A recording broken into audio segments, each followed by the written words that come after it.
안녕하세요. 이번 시간에는 팀 보관하기에 대해서 알아보도록 합니다. 먼저 팀을 우리가 다 사용했어요. 그러면 뭐 학년 말이나 또는 학기 말에 따라서 이제 팀을 전체적으로 정리해서 과거의 팀으로 만들 때 우리는 팀 보관하기를 할 수 있습니다. 팀을 이제 더 이상 사용하지 않을 때는 크게 두 가지 방법이 있는데요. 하나는 삭제가 있습니다. 삭제. 그 다음에 두 번째 보관이라는 방법을 통해서 처리할 수 있습니다. 자, 삭제를 하게 되면은 문제는 팀의 내용이 완전히 삭제되겠죠. 완전히 삭제되니까 다음에 내가 필요했을 때 다시 팀의 내용을 확인할 수 없습니다. 그리고 예를 들어서 졸업한 학생이 있었어요. 졸업한 학생이 졸업하거나 아니면 정근을 간 경우에 다른 학교에서 내가 팀의 내용을 확인하고 싶어요. 이전 계정으로요. 그때 확인할 수 있는 방법이 없습니다. 삭제를 하게 되면요. 반면에 팀을 보관 처리를 하면 이제 보관된 팀은 필요에 따라서 접근이 가능합니다. 하지만 수정과 또는 쓰기는 불가능합니다. 그래서 보관 처리를 하면 그렇게 되고요. 또 보관 처리를 하게 되면은 해당 팀은 자동으로 숨김 처리가 됩니다. 그래서 팀의 내용이 나타나 있지 않고요. 또 보관 처리가 되면은 선생님은 언제나 필요에 따라서 복원을 할 수 있습니다.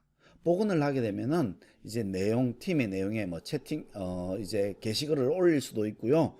그다음에 파일도 올릴 수 있고 이렇게 되겠죠. 그래서 언제나 복원이 가능합니다. 만약에 삭제를 하게 되면은 복원이 불가능하고요. 삭제한다고 바로 삭제되는 것이 아니라 30일 정도 보관됐다가 삭제됩니다. 30일 내에 복원은 가능하게 되고요. 팀 보관을 할 때는 쉐어포인트 사이트도 읽기 전용으로 처리가 가능하게 할 수 있습니다. 필요에 따라서 팀이 사이트와 이렇게 연동되도록 되어 있잖아요. 근데 사이트의 내용들에 업데이트를 하지 않고 이제 중지를 하고 싶을 때는 체크를 해주시면은 팀 보관을 체크를 해주시면은 사이트도 마찬가지 읽기 전용으로 됩니다. 쓰기가 불가능하게 이렇게 된다는 겁니다. 그러면 팀 보관을 실제적으로 어떻게 하는지 한번 살펴보겠습니다. 여기서 일립스 메뉴 더보기 메뉴에서 보시면 팀 보관하기 메뉴가 나타나 있지 않습니다. 그래서 어디를 가냐면은 모든 팀으로 나와서 여기 보면 설정 부분이 있죠. 설정 부분에서 팀 관리를 들어가 봅니다. 팀 관리를 들어가면은 현재 내가 사용하고 있는 활성화되어 있는 팀들이 여기 나타나 있고요. 그 다음에 보관된 팀들이 여기 나타나 있습니다. 그래서 예를 들어서 팀 2020 연습을 보관 처리하고 싶다. 그러면 여기서 여기서도 더보기를 눌러가 보시면은 팀 보관이라는 메뉴가 있죠. 클릭해 주시면 되겠습니다. 자, 팀 보관을 하게 되면은 팀의 활동은 중지되지만 구성원을 추가하고 제거하고 업데이트를 할 수 있다. 이렇게 되어 있죠. 그 다음에 팀 구성원에 대해서 쉐어포인트 사이트를 읽기 전용으로 만들고 싶으면 이렇게 체크를 해주시고 보관을 눌러주시면 되겠습니다. 그러면 팀 보관이 되고요. 팀 보관에도 접근도 언제나 접근이 가능합니다. 자, 팀 보관한 팀은 여기에 보시는 바와 같이 여기 팀이 나타나 있지 않죠. 숨겨져 있는 팀에 나타나게 됩니다. 다시 팀 보관된 팀에서 제가 한번 접근을 해보도록 하겠습니다. 접근을 하면은 이렇게 쓰기가 이제 디세이블 데가 나온 걸 볼 수 있죠. 팀이 보관되었으므로 더 이상 메시지를 게시할 수 없습니다. 이런 메뉴들이 있고요. 파일은 마찬가지 내용들을 볼 수도 있고요. 이렇게 사용할 수 있습니다. 자, 또 필요에 따라서 나는 이 팀을 복원하고 싶다.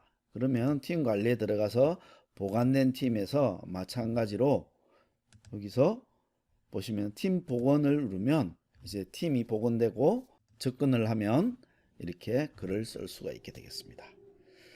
자, 이번 시간까지 우리 마이크로소프트 팀즈에 대해서 55차시를 쭉 제가 설명을 드렸습니다. 마이크로소프트 팀스 인 스쿨 2019라고 해서 강의를 55차시를 만들었는데요. 이제 제가 어디 연수를 가거나 그 다음에 가면 많은 질문들을 이렇게 많이 받았습니다. 학교에서 이런 협업 도구를 잘하기 위해서는 어떻게 하면 되냐는 그런 질문을 정말 많이 받았거든요. 협업 도구를 사용하면서 협업을 잘할 수 있는 방법을 한마디로 요약하면 저는 이거라고 생각합니다. 제 동료의 성공이 곧 나의 성공이다 생각하면 어떤 협업을 하더라도 어떤 도구를 사용해서 협업을 하더라도 잘할 수 있다는 겁니다. 그것이 설령 오프라인의 도구라도 협업을 언제든지 그리고 또 온라인 도구도 마찬가지고요. 바로 협업을 성공할 수 있을 거라 생각합니다. 그래서 학생들하고 협업을 할 때도 학생들한테 우리 팀원의 성공이 곧 나의 성공이고 내 동료의 성공이 곧 나의 성공이라는 생각을 가지고 이렇게 우리 협업 도구를 잘 사용해 보시면 좋겠습니다. 그 중에서도 우리 마이크로소프트 팀스가 이는 협업 도구에 아주 좋은 그런 도구가 되겠습니다. 학교에서 팀즈를 잘 활용하시기 바랍니다. 감사합니다.